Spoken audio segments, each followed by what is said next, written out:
Welcome back, everybody, to another episode of This Is My Bourbon Podcast. I am your host, Perry. We have a little treat for you all today. Somebody very special here on the show. Marianne Eaves, the Master Distiller at Castle and Key.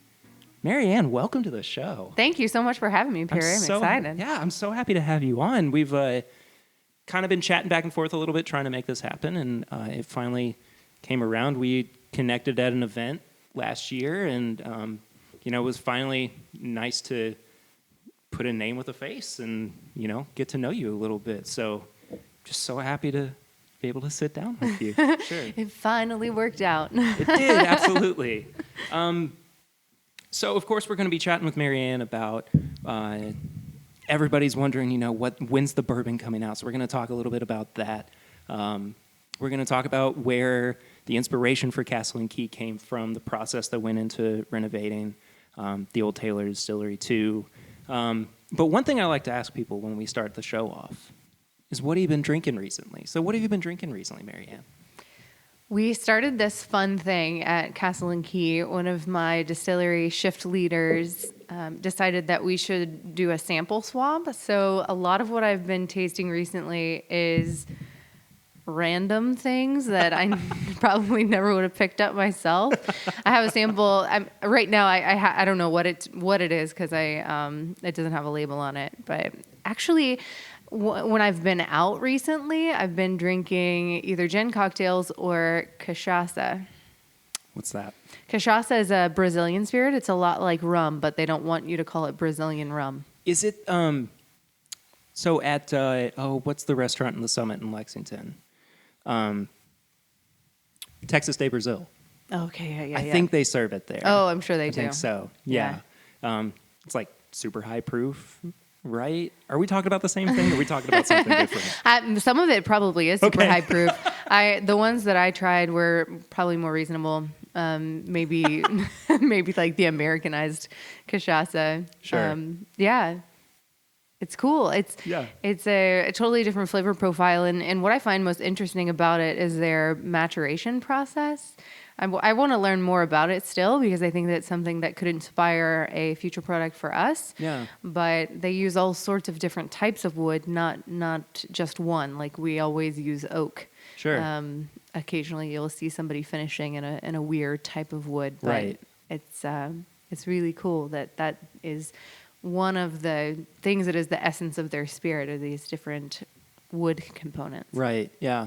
I want to make sure to ask you too at some point about where you see the future of the Castle and Key spirits going to, whether or not finishing is in the future too. So we'll put a pin in that one and come back to it in a little bit for sure. Can't say that I've had anything super interesting recently to drink. I'm sticking with my daily Turkey 101 for the most part. I had Baker's last night for the first time in a while too, just good old 7-year 107, but hadn't had it in a while, revisited it, and it's good stuff. It's good, nice and affordable too. Just neat. So yeah, that's typically the only way that I drink anymore. It's just neat, but we went, of course, through the whole process of, mixed drinks, and then on the rocks with a splash, and then just on the rocks, and then neat, and that's just kind of where I've stayed with it. Yeah, I think that's how a lot of people evolve. Yeah. Yeah. How do you normally drink bourbon? If it's one that I haven't tried before, I always go for it neat. Sure. Absolutely. If it's a little bit spicy and I want to just sit there and sip it, I think throwing an ice cube in, it's a cool experience. But no. No, it chills it down and knocks some of the spice off of it, but it also changes how you experience the flavors as the ice dilutes it more and more, which I am a nerd about completely. Yeah. Well, people always go, oh, there are always those purists that go, well, you have to drink it neat, or whatever. But I mean, Freddie Johnson put it best. The best way to drink bourbon is just the way you like it. Yes, so absolutely. I don't see any problem with adding a cube or two of ice to it. Yeah, whatever you want. Yeah, exactly. When I was first getting into the industry, I wasn't a whiskey drinker at all. So I was going around asking people, what do I need to do to even just tolerate it. Right. I don't know if I'll ever love the stuff, but I need to at least be able to know whether it's good or bad, so I know whether I'm doing my job. Sure. And it wasn't really until I went down to Mexico that I got the advice that kind of changed my mind about how I might approach developing a palate for whiskey. And I was talking to the guy. I'm like, how do people drink tequila down here? Because, up where I come from, we either do tequila shots or drink it in a margarita, and it just tastes better down in Mexico. And he said his first piece of advice is encourage people to drink it however they want to drink it. Right. If they want to drink it in a margarita, go ahead. It's going to get you accustomed to what the flavors are of the base spirit, of the spirit that you're putting into your cocktail, in a way that you enjoy. And then his second piece of advice was drink good stuff. I think that was my first problem. You weren't drinking I the good was, stuff. I had started on bourbon on the wrong foot. Do you remember what your first bourbon or your first whiskey was? Oh shoot! Should I say? Probably not. now that I said it was the wrong foot. Okay, I think that's fair. That's Bottom fair. shelf stuff. Safe to say. All right. Yeah, I think Probably in a that's- plastic bottle.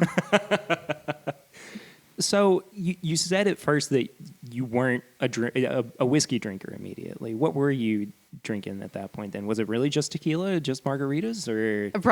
Primarily rum and tequila. Yeah. Yeah. So That tequila sunrise. one of your products at Castle and Key is the gin. Were you much of a gin drinker before Castle and Key? Yeah, that's another interesting thing. I hadn't really ventured into gin because I was working for a whiskey company. I was their master taster, so my whole world revolved around brown spirits. You were at Brown Forman, right? Yeah, exactly. Yeah. Mhm. Yeah. Yeah, so I wasn't really getting into gin, and that's a similar trend there. Sure. Yeah. What was your experience like at Brown Forman? What did you learn there that carried over into developing Castle and Key, not just as a brand, but as a distillery? Working for that company was an incredible opportunity for me, working in research and development, learning all of their processes and how they ensure the quality of what they're producing, but also the consistency of their product batch after batch after batch. Getting into the different distilleries across the globe was really fascinating for me because while I was focused primarily on whiskey, I got to do projects in Belgium and Mexico, and they sent me out to California to make wine. It was a really diverse set of experiences. So I got a view of the industry that would be hard to get anywhere else. It's an incredible company to work for. Their values are really important to what they do every day, and they make sure that you know that. So they hire people with the same values that value diversity and curiosity and creativity and courage and all the C's. See, I still remember it. They had me drinking the Kool-Aid, but it was pretty tasty Kool-Aid. Well, it seemed like it worked out for you for the most part, Heck right? yeah. Yeah. That's Yeah, good. I wasn't looking for another opportunity when this came my way. Sure. And how did this kind of stumble into or fall into your lap, by the way? It fell into my LinkedIn inbox. Yeah. So my now partner, Wes Murray, and my other partner, Will Arvin, had purchased the site back in April of 2014. Mm-hmm. And I can't remember when he sent the first message my way to try and entice me to come out and just meet them. But it took a few months for us to finally connect.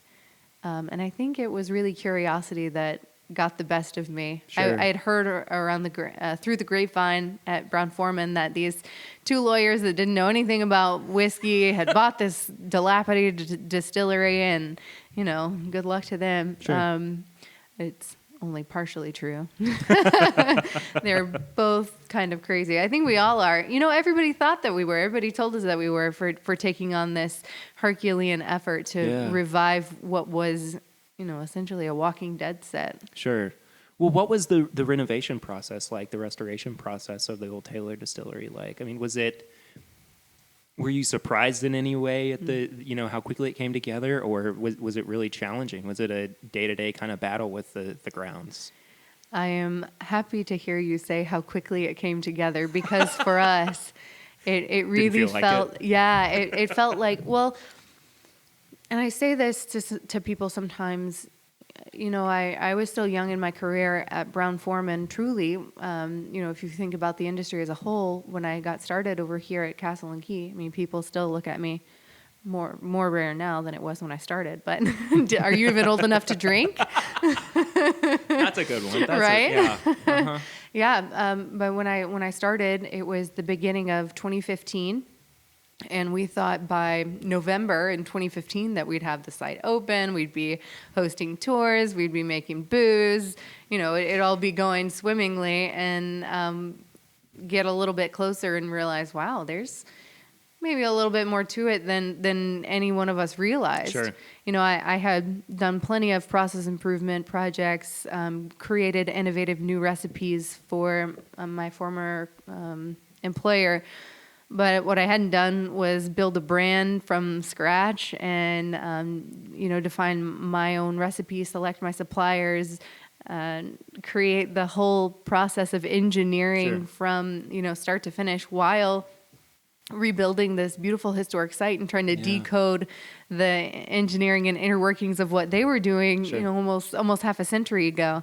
There was a little bit more complexity to it, and some big things like utilities and power and a gas line we had to run 2 miles to get to us that none of us really considered right away. But I'm very grateful for the fact that we didn't have all the information, because it's quite possible that not one of us would have been crazy enough at the beginning to say, oh yeah, this is totally worth what 10 times the original budget. Ooh, okay. Yeah. Good investors. That's key, isn't it? Oh my gosh, yeah. Well, the thing is, the opportunity here has evolved. Our vision has evolved, and it's just been an incredible journey. And the folks that work here are all as passionate about changing the industry and doing something new and being really thoughtful and making the best stuff we can. So, Sure. Yeah. Do you feel like you're changing the industry? I feel like when people come to see us here at Castle and Key, and even the reaction that people have to the gin and the vodka, we're doing something different. Yeah, absolutely. I think we have to touch on it as well, too. You are the most high-profile female master distiller in bourbon. How do you deal with that? How do you handle that? I mean, were you ready for that kind of that title? Were you ready for all of the challenges that were going to come with it? And what were some of the challenges that came with it too? It's interesting. I had been in the industry for 6 years at Brown-Forman as a female working in an engineering position, which is very male-dominated. Yeah. So I was very comfortable in that type of environment. Even back in high school, I was in the auto shop class my junior and senior year for half the day. So very comfortable in groups of men, to be honest. I never really saw it that way necessarily. I have been pursuing my passion. Sure. Yeah. It's interesting. People do react to me differently. Like I said, are you even old enough to drink? But also, you walk up as a, early 30s female, and people are likely to question whether you have the experience to and seeing the scale of the distillery, to be able to pull something of this nature off. But again, I think that the spirit is speaking for me so far. I can't wait to put some of this brown stuff out into the market. Yeah. It's been fun. The support that I've gotten through the industry, through other master distillers, women working in the industry, women consumers, male consumers that have daughters, people really see the value in a psychological shift in thinking that there's any difference between a man and a woman doing this job. Sure.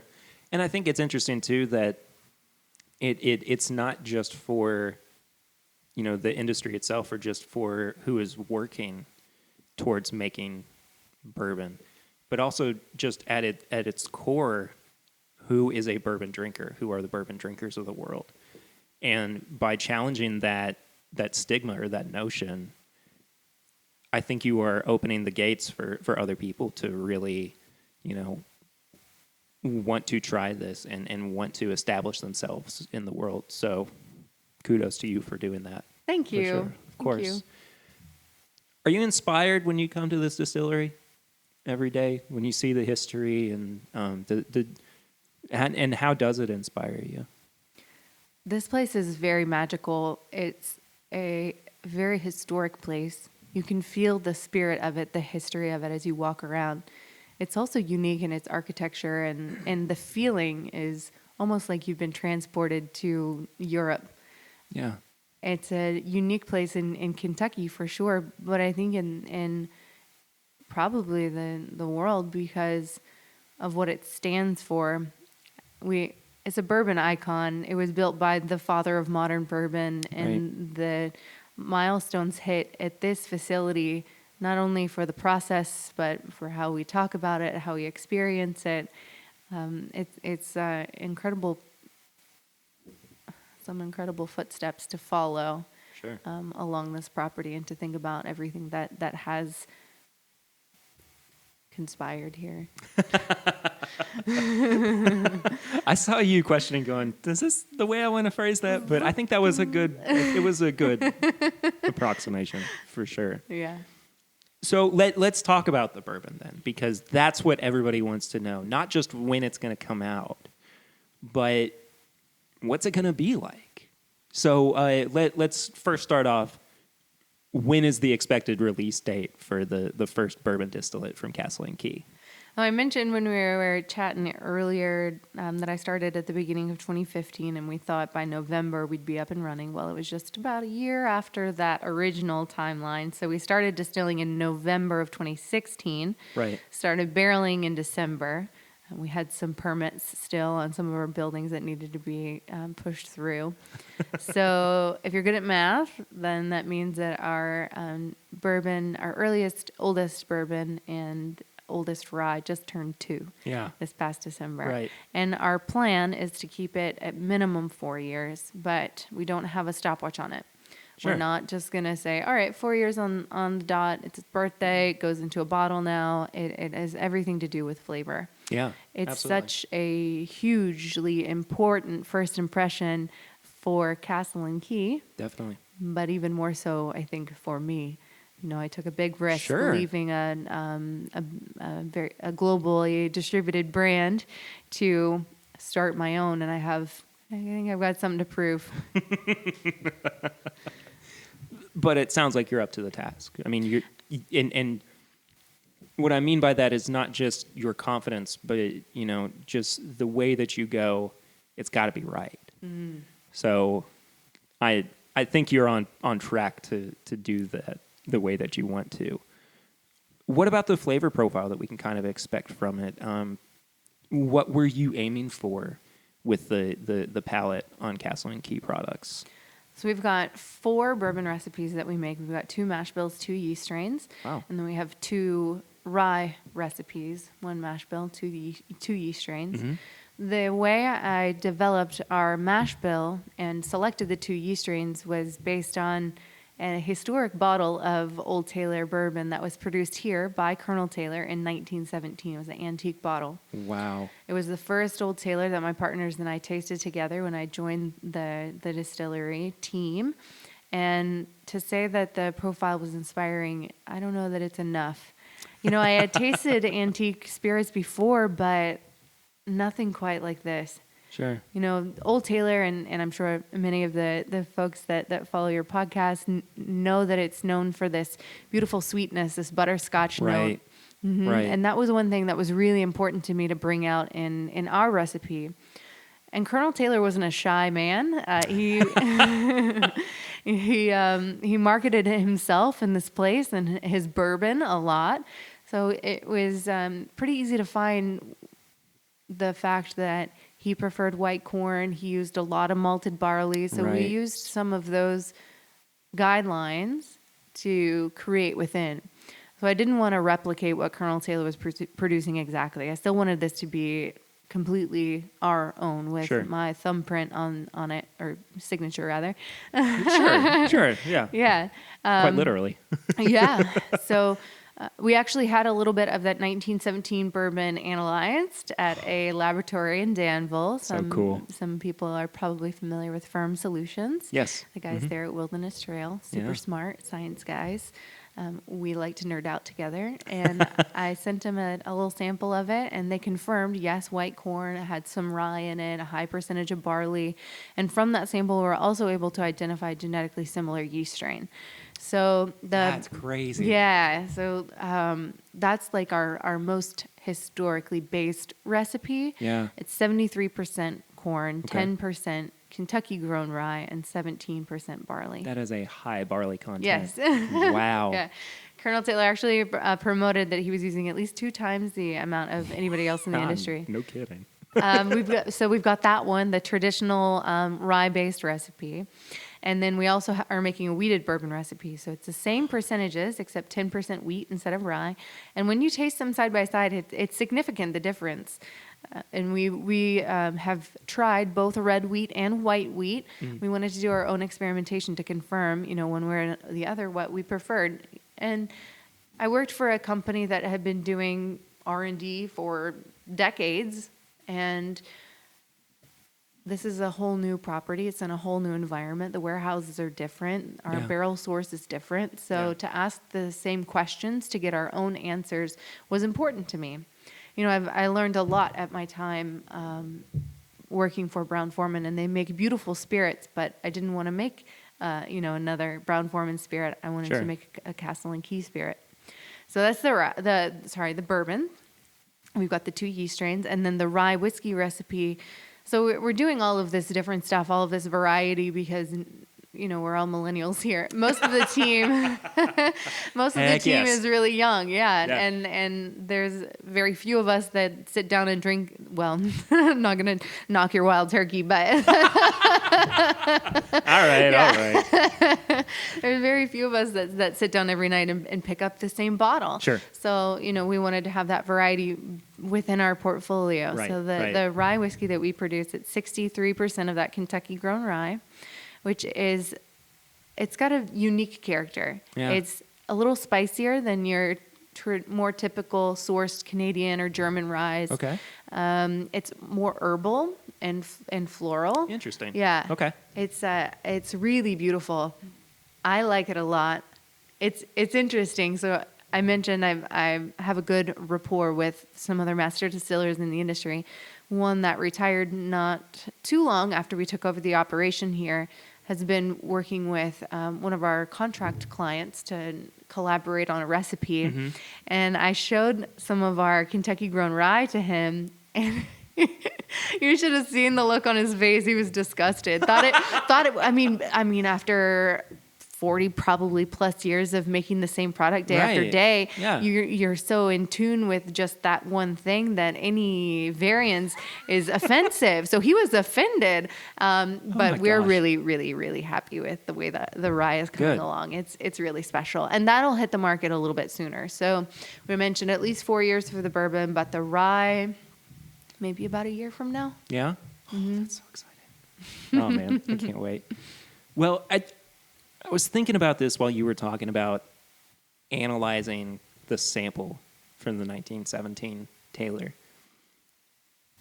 In as laymanist terms as you can, describe what the analysis process of that is like. Because I don't know if I can comprehend, how all of that is broken down, whether it's put into a machine or what is it? So what is an analysis of a sample of bourbon like? How does that happen? It depends on specifically what you're looking for. I can't I think they did maybe more than just one test. It was definitely a GC. So what the GC does is it basically breaks down every chemical that's in a solution that you inject into it. Okay. So it's this big gray box or black box, whatever model you buy. Right. You inject a sample into it, and what it spits out is a paper with a line that has a bunch of jagged peaks in it. And you have some smart science person that takes that line and is able to assign different chemical compounds to each one. Okay. So you know exactly what these are, what type of flavors that they produce, and how much is in there. And from that, you can look at data that you have, like they've done fermentations with every yeast strain that they have in their library, which is thousands. And from that, they're able to say, okay, this is a lot like this one. And different flavor compounds would be present if there were rye there, but not if there were wheat there. Sure. And there are different. It all just comes down to chemicals. That is wild. I mean, I don't know. I'm not a scientist by any stretch of the imagination, so that is just the craziest thing in the world to me. Yeah, to know that technology even exists. Right. But yeah, and they use it for everything. It's not just for booze. It's the most fun when you use it for booze. well, sure. I mean, because then you get to talk even more about it than we already do, right? So let's talk too about when you're going to know that the bourbon is ready. How often are you tasting the product? Are you going in daily, weekly, monthly to check on it? What's your process like with that? Right now, it's a little random for us. I'll go in the warehouse a couple times a month and drill a barrel that I haven't tasted before and just get an idea of where it's going. I've very strategically placed our whiskey in the longest warehouse of its kind in the world to get some data back as quick as possible. Sure. So we're getting ready, now that our whiskey is 2 years old, to start on this rampage of sampling to get everything that we haven't tasted yet and bring it all to the table and see how it is all going. Get some good numbers. I've got, a much more developed team now where they're all stars. Everybody in our team is incredibly dedicated and passionate and hardworking and smart. Yeah. So I can leverage that. I don't have to do it all by myself anymore. So we'll have a certain sampling schedule, probably 3 months the first sample, and then every 6 months until we're just swimming in too much data. And then we'll back it down to probably annually we'll be sampling, but it's coming along really nicely right now. We're super pleased. That's really awesome. That's exciting to hear too, to know that it's going the way that you would like for it to. Maybe even a little bit better, which I feel like I should knock on wood. Maybe Colonel Taylor's watching over us, or we're just in a great spot. Sure. Yeah. Sure. You mentioned the team that you have behind you too. What was your selection process like in finding them? Were you able to kind of hand pick people, or did they come to you? It's interesting. We definitely had people that were pursuing us, but it was important to us to pick people with certain character traits. Culture is so important to us in what we're trying to build here. People that are smart and know how to do the process already are nice, but that wasn't really what we were looking for. I didn't want a team of distillers who had been in the industry for decades and knew one way to do it.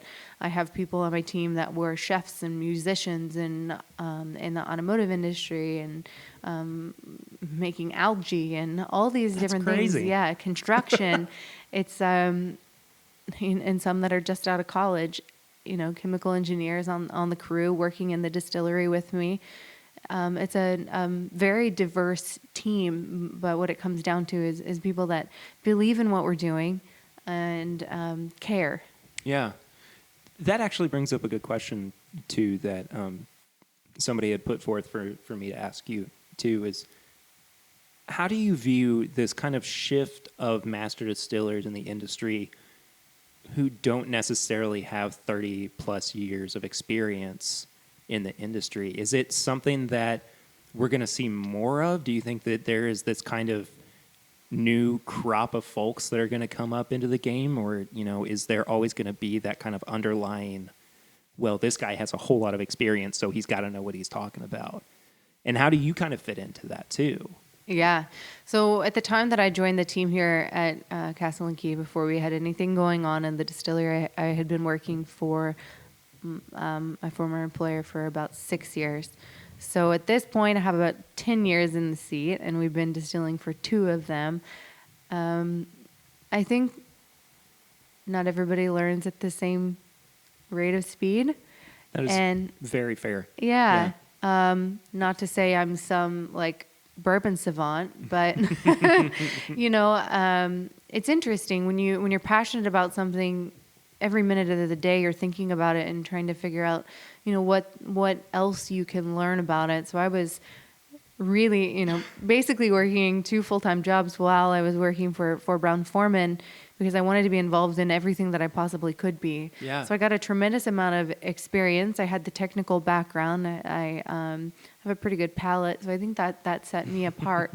I think there are plenty of folks coming up in this industry that won't have the opportunity. Maybe that's not the right way to say it. I think, waiting 30 years to be to get the title of Master Distiller might be.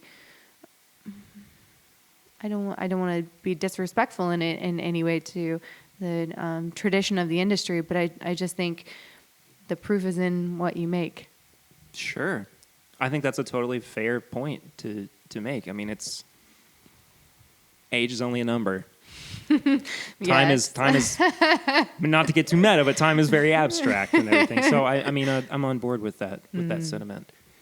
That being said, though, like what is your relationship like with some of the master distillers that are out there right now, like Fred Noe and Harlan Wheatley and Denny Potter? So you pointed out the 3 that I would say I don't know super well.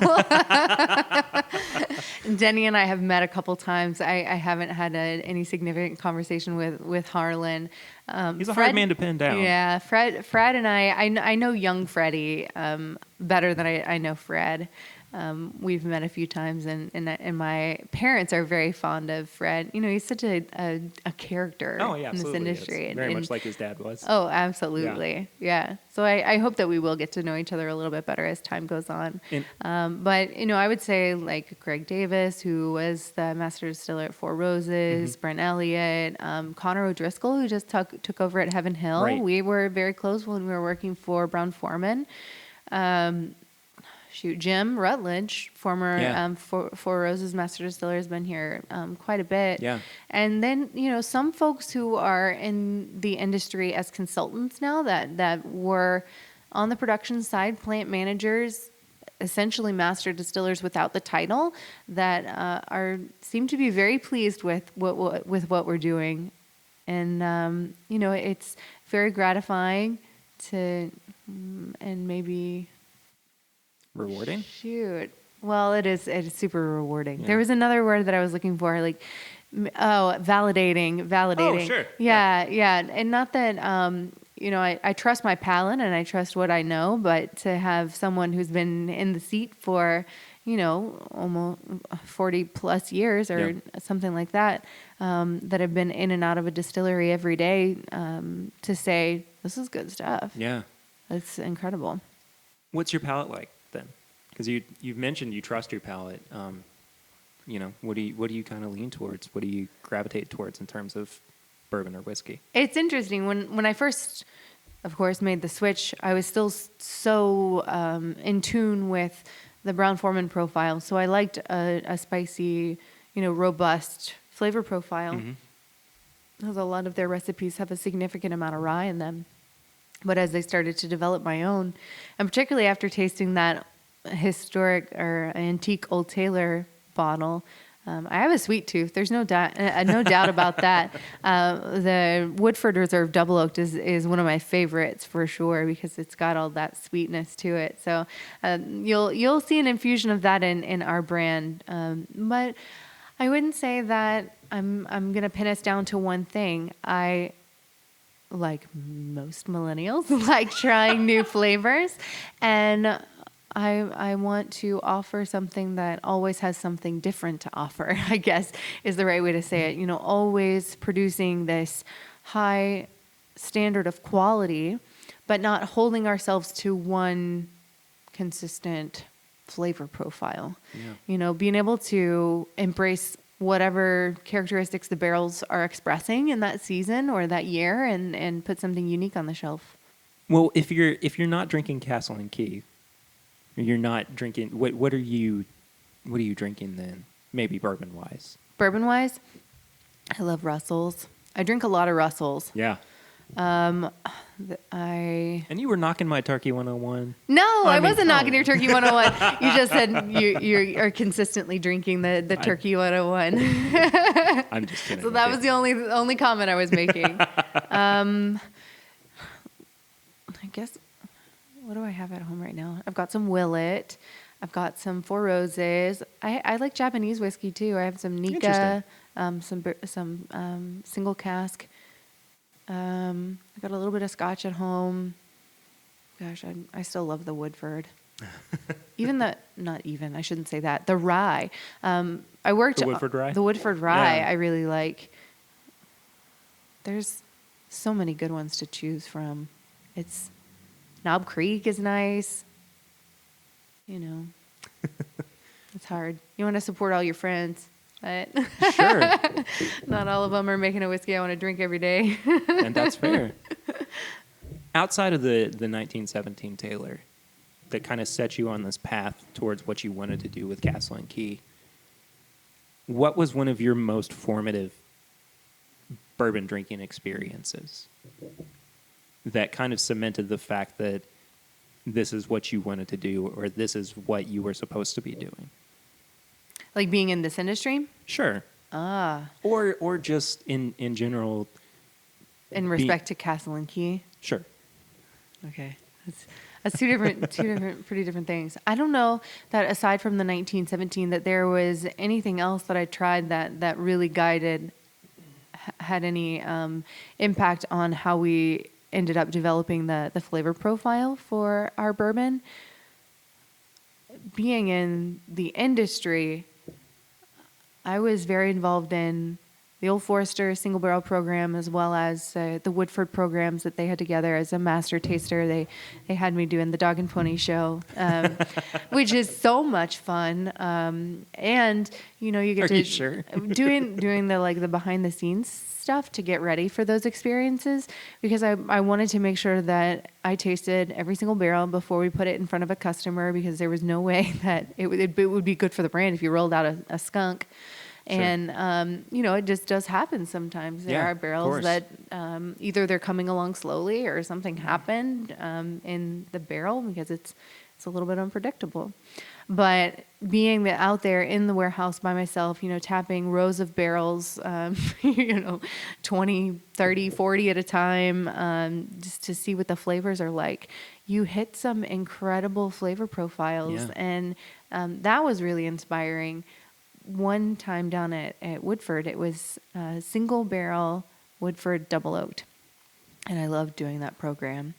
It's a batch of Woodford that they were, that they still do this. They batch it all together and then they rebarrel it into other more heavily toasted barrels. So they don't do that program anymore. They've renamed it or do something else. But it was this meaty, like smokehouse, juicy, sweet, totally unlike any other double oaked I had ever tasted. And that was truly magical to me. It emphasized that no matter how good a job that I do, making sure that the chemical profile coming off the still is exactly identical time after time after time, you put it into that barrel, and once nature takes over, you can't predict what it's going to taste like on the other side, which is one of the beautiful things about it. That's always been one of the things that I've been the most fascinated with about bourbon is that, and exactly to your point, you can only control so much of it. But once nature takes over, it is a completely different animal from anything you could have anticipated. And you've alluded to it a little bit that, you have been surprisingly pleased with how things have come out so far. what do you attribute that to? I mean, do you feel like it was a good preparation that went into the whiskey going into the barrel, or is it the hallowed grounds of the old Taylor distillery, or what do you find what do you typically kind of attribute to that more than anything? I think it's a lot about our process, the thoughtful process that we use. Every step of the way has been designed, selected to create the best flavor possible. Right. So the distillate coming off the still is the best white dog that we can make, which is pretty good. Yeah. And it really it gets under my skin a little bit when people say, "Oh, white dog tastes like gasoline," because that's 40 to 50% of your flavor Exactly. when it comes out the other side of the barrel. So if you're making white dog that you don't want to drink, then the barrel's not going to fix it. Sorry to break it to you. Sure. Yeah, so I think it has a lot to do with our principled approach to the distilling process and that first step. And then once it goes into the barrel, we've put a lot of thought and effort into the barrel as well. And we use Speyside Cooperage in Jackson, Ohio. Every barrel is toasted. We use a number 3 char instead of a number 4. Interesting. It's a little bit lighter char because it doesn't eat into that beautiful toasted flavor layer. So we're getting different flavors infused into the whiskey. And then we go in at a really low proof. So we enter the barrel at 107 for our bourbon, which also pulls out flavor in a different way more effectively, extracts sugar more effectively, which, we're going after that sweet butterscotch note, and we're getting it. So. How much experimentation went into finding that recipe? I mean, were you... A lot. Yeah, I have 4 stills, little mini stills, bought it at like whiskeystill.com or something like that. But I had 2 copper 2.5 gallon pot stills that I was using in the laboratory. If you go, way back on Facebook, you can find videos of me in the lab with the still, like talking people through the mashing process and all that good stuff. That was, back in the early days before we had a brand director. She would have, I hope that she never finds those videos because she'll probably make me take them down. No, I'm just kidding. I hope she's not listening to this. Shh, Caroline, close your ears. Sorry, Caroline. Yeah. Or the glass stills. So it got to the point I wore out the copper stills. The folks that made these maybe thought they were for hobby people. They're not working stills. So I wore holes in those. I couldn't hold the proof that I was looking for, so I had to switch to glass. So I went from being able to distill 2.5 gallons at a time down to 2 liters at a time. Okay. So every time I distill a batch of bourbon, I get maybe 100 milliliters, and I use that to determine whether it's got the broad flavor characteristics that I find interesting or not. So I did that hundreds of times with different grain sources, different grain ratios, different yeast strains on top of that. It was a fun, kind of arduous process because it's not any shorter on a small scale. It's not a shorter process. It's you just get less from it. So it's still, it's about a week from grinding the grain to distillation. And you were doing most of that on your own, all of it on your own? Oh, I was doing all of it on my own at the beginning. Yeah. Crazy. Yeah. To the point where I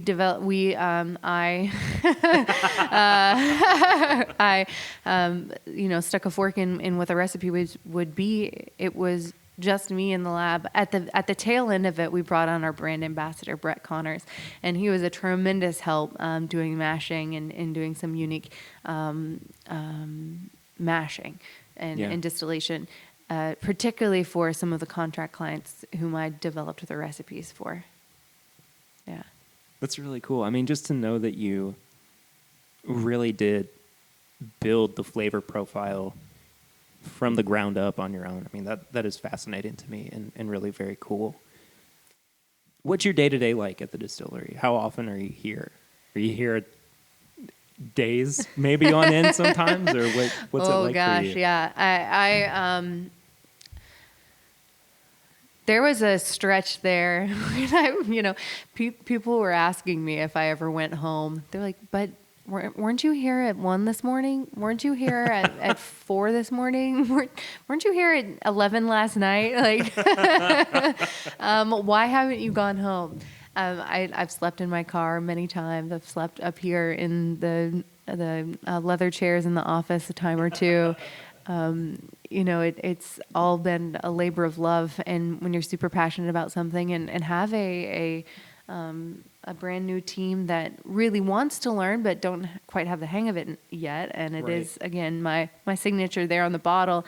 I've got a reputation to protect. So I was working very hard to get the team to the point where they needed to be. I've been able to take a little bit of a breather recently. Good. So I've been, traveling around a little bit, making friends, That's awesome. boosting our sales for the gin and the vodka, which is super fun, and getting creative with some innovations for new product line extensions, and also figuring out ways that we can have a more inspired, reimagined approach to the bourbon production. Yeah. It has pretty specific guidelines, but I don't think that means that, we've done all we can do just yet. Well, I mean, for crying out loud, you walked in today and you were carrying a bag of Indian spices today, and you're saying that this is what, I wanted to do next with the gin, and who does that? I mean, I've never heard of anybody trying to incorporate that into a gin before. I mean, it's kind of out of the realm of what a normal botanical would be. I've made some incredible friends here in this world, and one really special person down here in Lexington. There are many special people in Lexington, but Sam Four, she's a Sri Lankan chef, and we're just friends. We were just talking about stuff, and I was like, "Hey guys, can we talk about botanicals for a minute?" And she had all these incredible ideas, and she was like, "Marianne, I need to take you to an Indian spice store." And I was like, "Yes, please." Absolutely. Let's do it. So she's teaching me about all these cool flavors. I mean, it's like sweet and spicy and earthy and herbal and fruity, all at the same time, and to be able to try these different things, I'm just stoked. Yeah. No kidding. I mean, I'm excited just to see where it goes in the future too. Have you tried the gin yet, Perry? Oh yes. Okay, good. Yes. So I'm happy you brought that up, because it was something I meant to get to as well. I am not a gin or a vodka drinker. My wife is a gin drinker, and I have a couple of gins that I like. Hendrick's, which is what Lucy drinks mostly, and I find to be really good if I do wind up drinking gin. And then I tried Castle and Key, and I was like, yep, this is it. I was like, this is the gin for me. Oh, that's so amazing. I actually, when I had a bottle of it that I had you sign too. I didn't know if you opened it. A lot of people that had their bottles signed. I'm glad that you did, if you did. Well, you actually signed an open bottle, so I don't know if you knew that or not. But I didn't recall that part. No, but I had tried it before, and I was like, I liked it so much that I wanted to, actually buy a bottle of it and everything. So if you find a bottle of Castle and Key gin, by all means, buy it, because it is totally worth it, and I find it to be fantastic. We talk a little bit, in my friend group, about how it's kind of the bourbon drinker's gin, and it just seems to be more in line with what our bourbon palate would be. Was that something you kind of were aiming for with it, or was it just kind of a byproduct of the gin? It's interesting. Before I even really had an idea of what the gin would taste like, we had this concept of it being a bourbon drinker's gin, but I don't think that we actually understood what that meant. So what came out the other side was this balanced, nuanced, really flavorful 106 proof gin with a backbone that could stand up in any cocktail, but also taste delicious with just, a twist of lemon and some ice. Yeah. And it's the reception that it's had from the industry, from folks that make gin, from people who hate gin, has been really astounding. Our sales in Kentucky and Tennessee have just absolutely blown away our expectations. We knew it was going to be hard launching a gin in a brown spirit state, in a bourbon, loving state. But just like you mentioned, that feedback is a daily Yeah. daily reaction, which makes That's me great. feel so good. Like I hate vodka, but yours is good. Yeah. Or I haven't drank gin since college, and yours is really lovely. Yeah. Yeah, it feels really good. You mentioned the two states where you're releasing your product right now. Where are you going to be expanding to in the future? That is a great kind of crystal ball question. We have lots of relationships through my partners in specific states, so they have particular interests in moving to different areas sooner than later, particularly so they can get spirits in in their home states. Sure. Wes, in particular, comes from Lancaster, Pennsylvania, so he's trying to push it up that way as soon as he can get it there. But we're going to be smart about it. We still haven't saturated or taken advantage of all the opportunity that we have here, because it's gone so well. We've focused mostly on distribution in bars. We call that on premise. Yeah. And the off premise has kind of gotten the short end of the stick. However, we've expanded production. We put in a new 32-inch column still, and with the 24-inch, we can make the vodka and the gin simultaneously while we're producing our whiskey products. So that's kind of a game changer. Yeah. And we want to see how we'll do with more supply than we need in Kentucky and Tennessee before we go from there. Take care of our home states first. There you go. I want to kind of shift gears a little bit, but what's your greatest fear with Castle and Key? What's the one thing that you keep coming back to that your anxiety may not be letting go of with Castle and Key? Warehouse fire. Oh my gosh. When we first started, there were several times that there were outlets that caught fire in the distillery.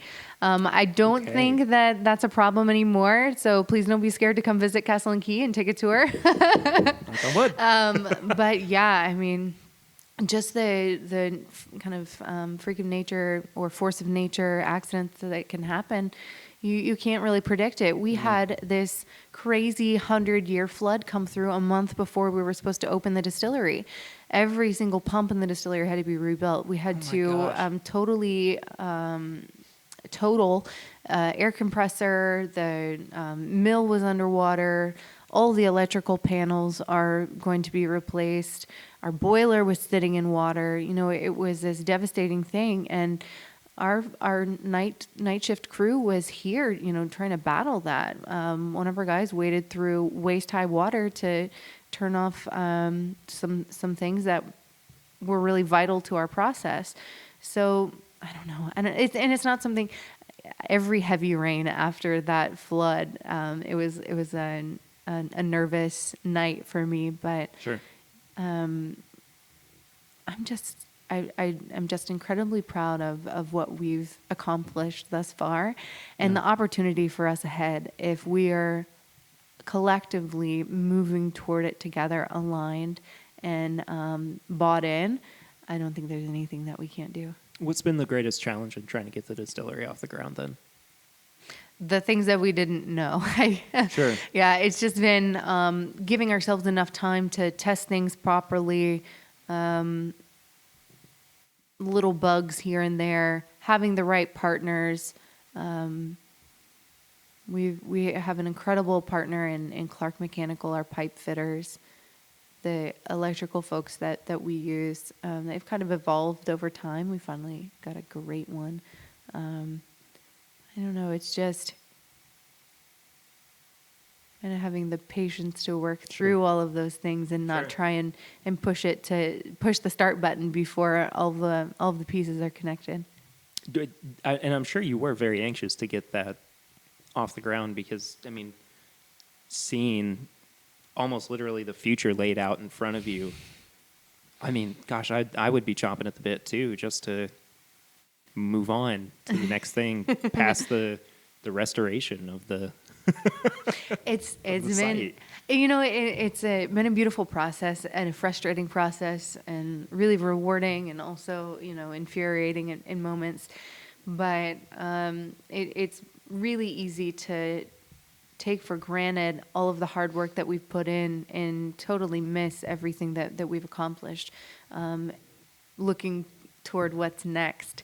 So I try to slow down and appreciate everything that we've put in thus far to get to this point. And I don't know exactly where I was going with that, but Well, what was the moment where you were able to step back, and the first time that you were really proud of what you had done?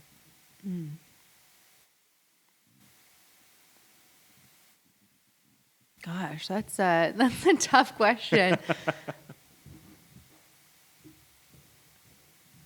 When we started our still for the first time, the mash that we put through it had been sitting in the fermenter for 10 days because I was waiting for this industry consultant named Larry Abersol to come to the site to help us get this still started. Because I had never commissioned a still on my own before. I wanted to have, someone there that had experience just in case something happened. Sure. And I'm so glad he was there because the still like physically started shaking at one point. Oh my gosh. Because we had some pressure problems. I would have just been in a panic. So I'm so glad that he was here to help us through that first commissioning. Once we got through that process, when it was time to start up our gin still, everything else I felt very comfortable with. And I remember my partner Wes's the look on his face when I put the date on the calendar and we didn't have any other support but myself, our team, how proud he looked. And it was kind of just a reflection of how I felt, that we were really doing this on our own. That's so cool. Yeah. So what do you see then as the future of Castle and Key? Maybe not necessarily in the long term, because, I was thinking about this as well as I was kind of postulating on this question, that Castle and Key has that ring to it, like it's almost a legacy brand.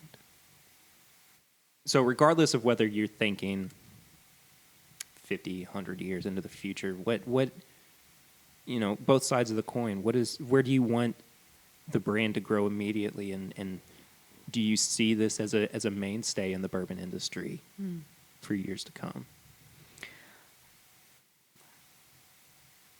At Castle and Key, we have a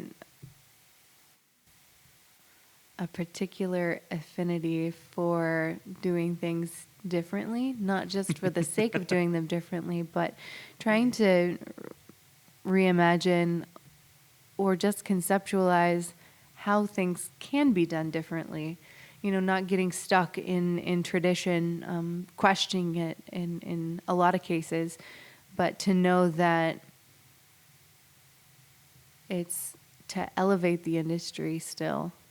I think that what Castle and Key has to offer with our experience, with our spirits, is something that could maybe not revolutionize, but at least change the conversation of what the way people talk about and perceive a bottle of brown liquor sitting on the shelf. Sure.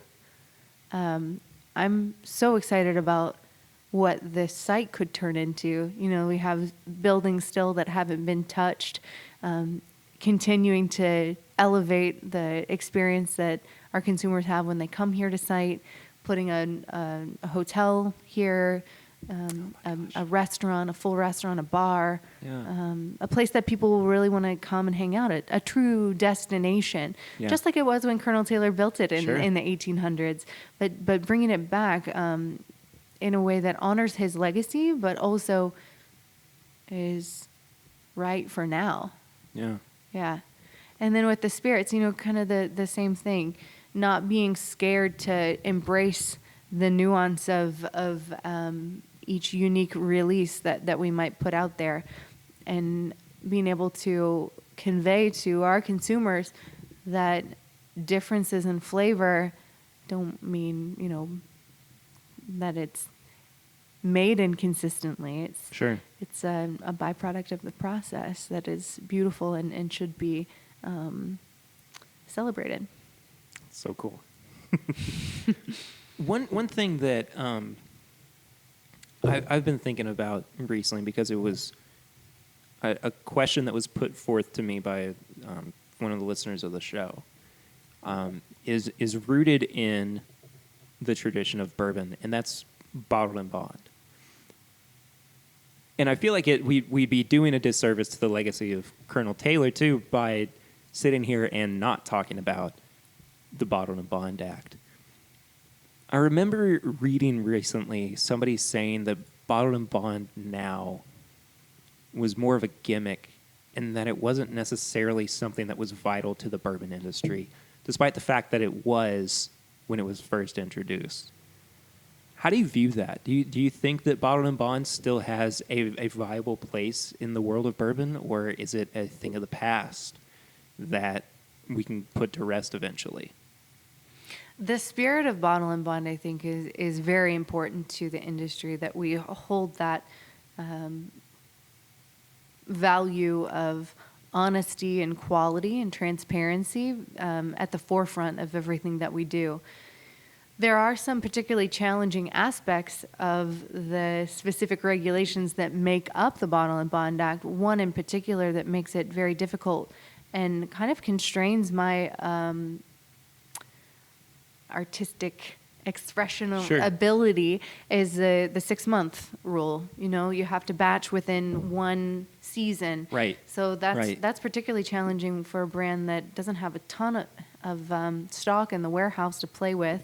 If I like, 5 barrels that were produced in this one 6-month stretch, and I want to blend in, one random unique barrel from another one, Sure. from another season, it then is no longer a Bottle and Bond. It may apply to every other regulation. And also, I think that what we can do is a lot like what the winemakers do, going through every detail, talking about even the composition of the soil and what was Right. happening in the season. We have the ability to go even more granular with more detail, more specificity into what developed the specific flavors and characteristics of the whiskey. So it's almost like Bottle and Bond 2.0 Yeah. on steroids. But it just doesn't actually fit in necessarily the Bottle and Bond rules. Do you see yourself releasing a Bottled and Bond product at any point? I think we definitely will. I mean, Yeah. like you said, it would be a miss to not honor that huge contribution that Colonel Taylor made to the industry. Right. And for us, we talk about it every day. The name of the distillery, Castle and Key. The castle is, in my mind, just a big symbol of the Bottle and Bond Act. He built it 10 years before the Bottle and Bond Act passed as a fortress to protect his whiskey against Yeah. an industry that you couldn't always rely on. So, yeah.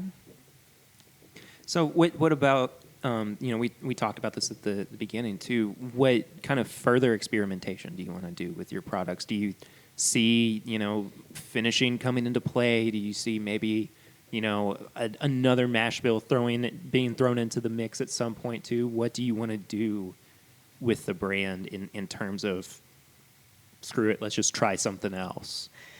I don't know if we've been talking about this. So, we're so happy with the way that our core 3 mash bills have been performing in the warehouse, but transparently, there are way more than 3 mash bills out there in the warehouse right now. Not only just that stuff that we've been contract producing for other people, but even just at the beginning of our story here in the first chapter of the book, figuring out the logistics of moving grain through our process and, Right. and training all of these operators. Mistakes were made. We have Sure. some weird 4-grain bourbons and all across the board, different white corn, yellow corn, sourced rye, Kentucky rye, sourced malt, Kentucky malt. Every combination that you can think of, we've got, at least a fermenter's worth out there in the warehouse, and each one aging in a unique way. So it's one of the exciting things is that we've already got a lot of unique recipes and stories to tell, and a lot of it was, well, we didn't know what we were doing, but we figured it out. All with our very specific processes, the attention to detail with. I always talk about times and temperatures because I'm an engineer and I'm a nerd. So, each one of those hold times, the temperatures, the pH levels, that were all the same for each one of these batches. We just might have had a little bit of yellow corn left in the silo when we got in our white corn truck. So it's not anything like catastrophic and that would make a bad whiskey, or it wouldn't have even gone into the barrel. But we do still want to do some experimentation and in an intentional way, not just, we slipped up and pulled the wrong slide gate.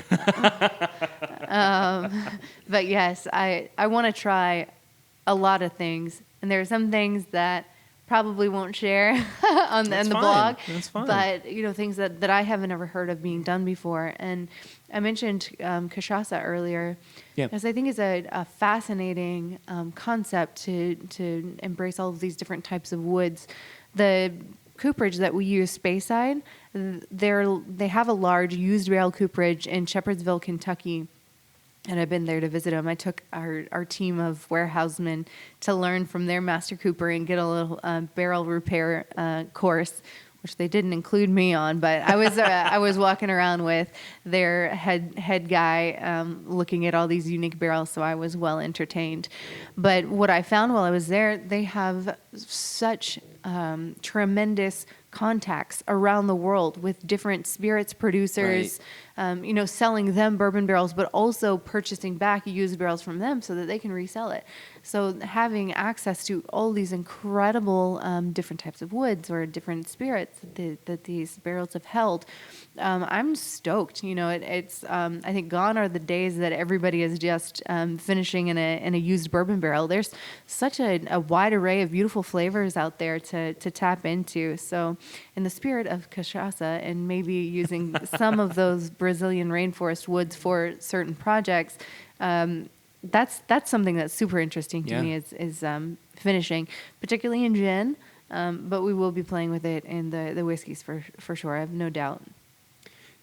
You earlier made a statement about the process of creating your product and it being your creative, or your artistic process or your artistic license.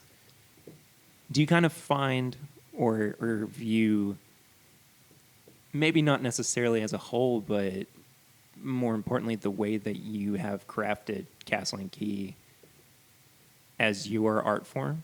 Is it an art form? It's interesting. I think what I've learned about myself, actually, since evolving through this project at Castle and Key, is that I was a really creative kid. Yeah. And then I felt like it got beat out of me during engineering school. But then once I started working back in this industry and given the license to try unique things, because you don't have to worry about, an explosive reactor. You can just drink what you make. If it doesn't taste good, you spit it out. It's shown me that I do have a little bit of left brain and right brain. Sure. So I think I would consider what I do artistic. There is, and to go to the length to say that each batch that we come out with could be considered, an art in itself. It's an expression of nature and the beauty of the ingredients, but also an expression of my own journey, which I think is translated into a lot of different art forms. Yeah, absolutely. So I think one more question. We'll kind of get things wrapped up. What is the one thing that you want people to know about Castle and Key more than any? Because, there's so much that is new with Castle and Key. Your bourbon's still on the way. year to maybe 5. It depends on, when it's ready. But when somebody says, what is Castle and Key? Or why is Castle and Key? What's your answer to that? What we really hope is by telling our story and being really thoughtful about the brands that we make, that we can inspire people in their own lives to pursue things that maybe people were telling them were impossible. So maybe not so much about what I want you to think about Castle and Key, but how it's a reflection of a journey that was maybe never supposed to happen. This site was passed up for nearly half a century. Everybody thought it was impossible, but the team of crazy visionaries that started this process, maybe we were just too naive to know, what we were up against, but somehow we made it happen. I think that's a pretty good little mantra to live by. Marianne, thank you so much for sitting down with me for the show. It's been a real treat having you on. Perry, this has been a pleasure for me. So do you have anything that you want to plug before we get off? Social media or appearances maybe that you're going to be featuring? There's a lot of stuff going on. I'm going to be a few different places.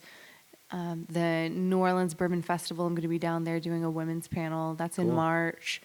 There's a lot of stuff that I can't think of off the top of my head. I am so fortunate that we have a really awesome PR team, and our brand director, Caroline Casson, is just a rock star, and she keeps me straight somehow with the bajillion things that she has on her plate. So I'm lucky that I don't have to keep all of this on the top of my mind. But if you follow us at Castle and Key on Facebook and Instagram, and myself at Marianne BMD, Bourbon Master Distiller, not medical doctor. You'll find out about events that way as well. Awesome. Well, if you want to follow us on social media, we are at My Bourbon Pod on Instagram, Facebook, and Twitter. I'm also at pritter1492, pretty much across the board. If you would like to become a patron of the show, you can head to patreon.com/mybourbonpodcast for as little as $1 a month. That really does help us out. You get bonus things like bonus episodes every month. February, you're actually going to be getting 2, so keep that in mind. Let's see, what else? Bourbonshop.threadless.com is where you can find all of our apparel and merchandise. And then 5-star rate and review on iTunes, please. That really does help us out, reaching new people. Tell your friends about the show, as always. That does help. One more time, Marianne, thank you for being on. Thanks, Perry. Absolutely. I will see you next week, but until then, I'm Perry, and this is My Bourbon Podcast.